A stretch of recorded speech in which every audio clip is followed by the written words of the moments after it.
नमस्कार। आज हम बात कर रहे हैं राष्ट्रीय महिला आयोग यानी एनसीडब्ल्यू की एक नई पहल पर। जी।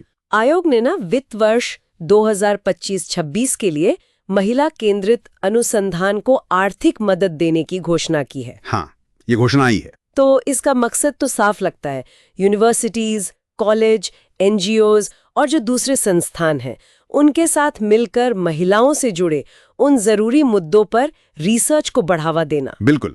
जिन पर अक्सर कम ध्यान जाता है। सही कहा। दस्तावेज में ये भी लिखा है कि महिलाओं के अनुभव, चाहे वो शहर में हो, गांव में या आदिवासी इलाकों में, बहुत जटिल होते हैं। उनकी सेहत, उनका कहीं आना जाना, आर्थिक स्थिति, सामाजिक दिक्कतें, हाँ, ये सब आपस में जुड़े हुए हैं। ये सब जुड़ा है। तो चलिए इसे थोड़ा और समझते हैं। ये जो खास अक्सर अनदेखे से मुद्दे हैं, इन पर फोकस करना इतना जरूरी क्यों है? देखिए, ये वास्तव में बहुत जरूरी है क्योंकि जो राष्ट्रीय महिला आयोग अधिनियम है 1990 का, हाँ, उसकी धारा 10 के तहत ये आयोग की जिम्मेदारी है कि वो महिलाओं के खिलाफ जो भेदभाव या अत्याचार होता है उससे जुड़ी खास समस्याओं की जांच करें। अच्छा। और उनके हल सुझाएं। साथ ही ऐसा शोध भी करे जिससे महिलाओं की तरक्की में जो रुकावटें आती हैं उन्हें पहचाना जा सके और हर क्षेत्र में उनकी भागीदारी बढ़े। तो ये पहल एक तरह से जो अकादमिक रिसर्च में कई बार गैप रह जाते हैं ना, हाँ, रह जाते हैं, उनको भरने की कोशिश है। मतलब जमीनी हकीकत को समझकर पॉलिसी और प्रोग्राम्स को बेहतर बनाना इसका असल लक्ष्य है। दस्तावेज में कुछ खास एरिया भी बताए गए हैं, जैसे बांझपन का सामना कर रही महिलाएं या किसान आत्महत्या से प्रभावित परिवार। ओ हाँ, लिस्ट काफी लंबी है। हाँ, बेसहारा औरतें, आदिवासी या घुमंतू समुदायों की महिलाएं, मानव तस्करी की शिकार महिलाएं, मातृत्व लाभ में जिन्हें दिक्कत आ रही है, या फिर संघर्ष वाले इलाकों की महिलाएं, मेनोपॉज के दौरान स्वास्थ्य समस्याएं, असंगठित क्षेत्र की महिलाएं, बुजुर्ग महिलाएं, मुस्लिम महिलाओं की चुनौतियां भी शामिल हैं। बिल्कुल। और इसमें दिलचस्प बात यह है कि फोकस जमीनी मुद्दों और सीधे महिलाओं की आवाज पर है। सही है। अच्छा, तो ये तो काफी अहम क्षेत्र हो गए। अब बात आती है कि इस काम के लिए अप्लाई कौन कर सकता है, कौन पात्र है? हाँ, तो पात्रता यानी एलिजिबिलिटी क्राइटेरिया काफी साफ है। इसमें नेशनल इंपॉर्टेंस के संस्थान आ जाते हैं।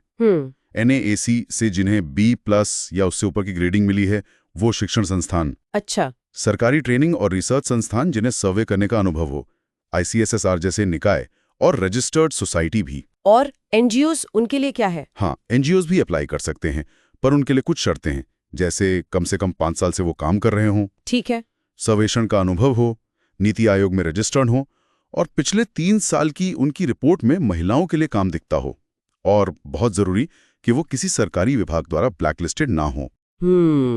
ये तो जरूरी है। अच्छा, मान लीजिए कोई संस्थान या NGO अप्लाई करना चाहता है, तो उनके रिसर्च प्रस्ताव में क्या-क्या होना चाहिए? कुछ खास चीजें? हाँ, प्रस्ताव काफी डिटेल होना चाहिए। उसमें साफ बताना होगा कि ये स्टडी क्यों जरूरी है, इस पर पहले क्या काम हुआ है, यानी लिटरेचर रिव्यू। ठीक।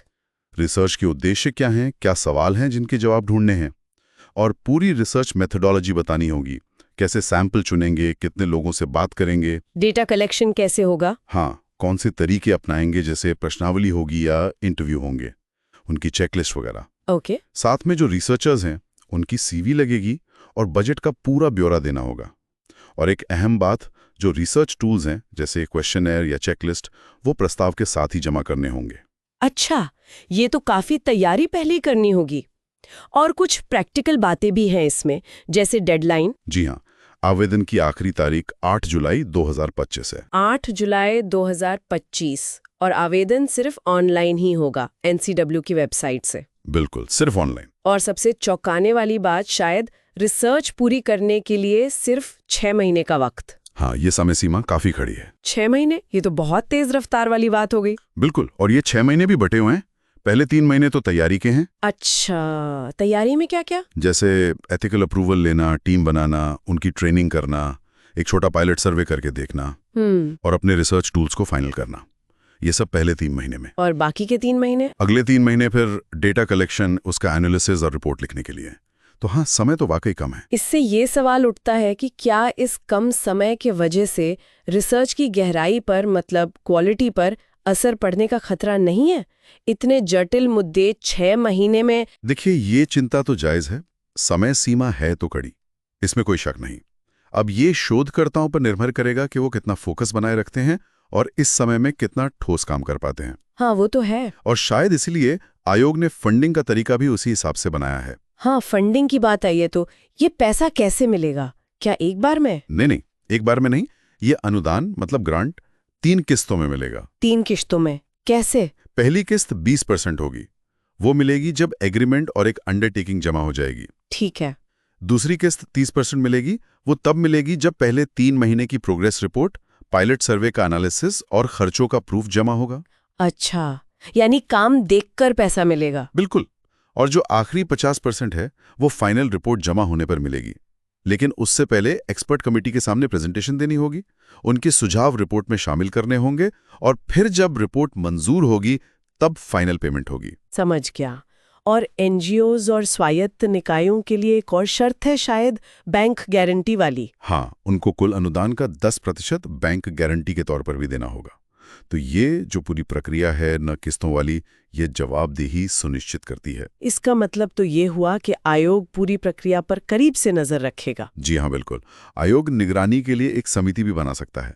हर महीने प्रोग्रेस रिपोर्ट देनी होगी। हर महीने? हाँ, और फाइनल रिपोर्ट से पहले एक अंतरिम यानी इंटरिम रिपोर्ट भी देनी होगी। उस पर आयोग और विशेषज्ञ अपनी राय दे सकते हैं, जिन्हें फाइनल रिपोर्ट में शामिल करना होगा। और रिसर्च की मौलिकता, ओरिजिनलिटी, उस पर बहुत जोर है। साहित्यिक चोरी यानी प्लाजारिज्म बिल्कुल बर्दाश्त नहीं किया जाएगा, ये साफ लिखा है। तो कुल मिलाकर देखें तो ये एनसीडब्ल्यू की एक फोकस्ड कोशिश लग रही है, ताकि जिन महिला मुद्दों पर अक्सर कम बात होती है उन पर सबूत आधारित एविडेंस बेस्ड रिसर्च हो सके। हाँ, जिससे आगे चलकर नीतियों और जो मदद के सिस्टम्स है वो बेहतर बन सके। बिल्कुल यही उद्देश्य है। और यहाँ एक सोचने वाली बात ये भी उभरती है कि ये जो लक्षित और कहना चाहिए कि कम समय वाले अध्ययन हैं, हाँ, 6 महीने वाले, ये असल में जमीनी स्तर पर अलग अलग हालात में जो महिलाएं रह रही हैं उनके लिए ठोस नीतिगत बदलाव लाने में या उनकी सीधी मदद करने में कितने कारगर साबित हो पाते हैं, ये आगे देखने वाली बात होगी। इस पर विचार